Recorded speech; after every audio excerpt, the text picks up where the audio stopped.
इय्याक नअबुदु व इय्याक नस्तईन। आज हम तज़किरा करेंगे डायबिटिक नेफ्रोपैथी।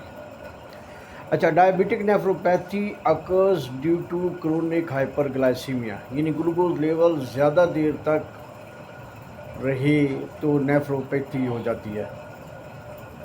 अब उसमें क्या होता है, ग्लोमेरुलर जो है डैमेज हो जाती है, ग्लोमेरुलस जो है वो तबाह हो जाता है। High glucose level triggers glomerular हाइपरटेंशंस।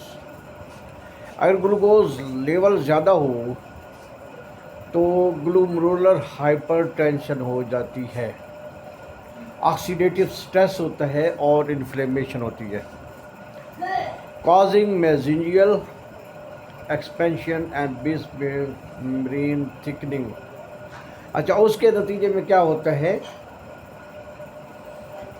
यानी कि नेफ्रोपैथी क्यों हो रही है, यानी डायबिटीज़ मेलाइटस के पेशेंट को ये क्यों कहते हैं कि ग्लूकोज लेवल कम रहना चाहिए, इसलिए कहना रहना चाहिए क्योंकि ग्लोमेरुलर हाइपरटेंशन हो जाती है,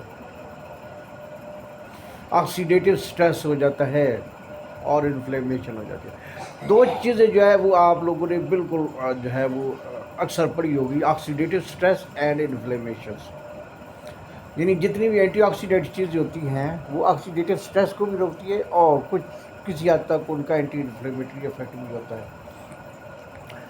अब जो है नेफ्रोपैथी क्यों हो रही है, क्योंकि हाइपरटेंशन हो रही है, और ये वाली हाइपरटेंशन जो है वो ग्लोमेरुलर हाइपरटेंशन है, जिससे मेसेंजियल एक्सपेंशन हो जाती है और बेसमेंट मेम्ब्रेन की थिकनिंग हो जाती है। अब ये ज़्यादा देर तक डैमेज रहे तो प्रोटीन यूरिया हो जाता है,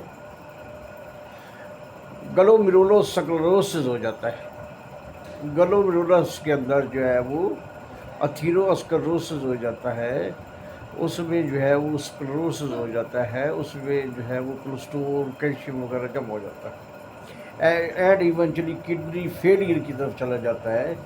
की मेडिएटर क्या है, AGEs TGF beta and RAAS activation contributing to fibrosis and declining renal functions। तो मेडिएटर्स जो होती हैं वो AGE, TGF और RAS एक्टिवेशन जो है वो फाइब्रोसिस की तरफ ले जाता है सिस्टम, और फिर रीनल फंक्शन डिस्टर्ब हो जाता है या डिक्लाइन हो जाता है।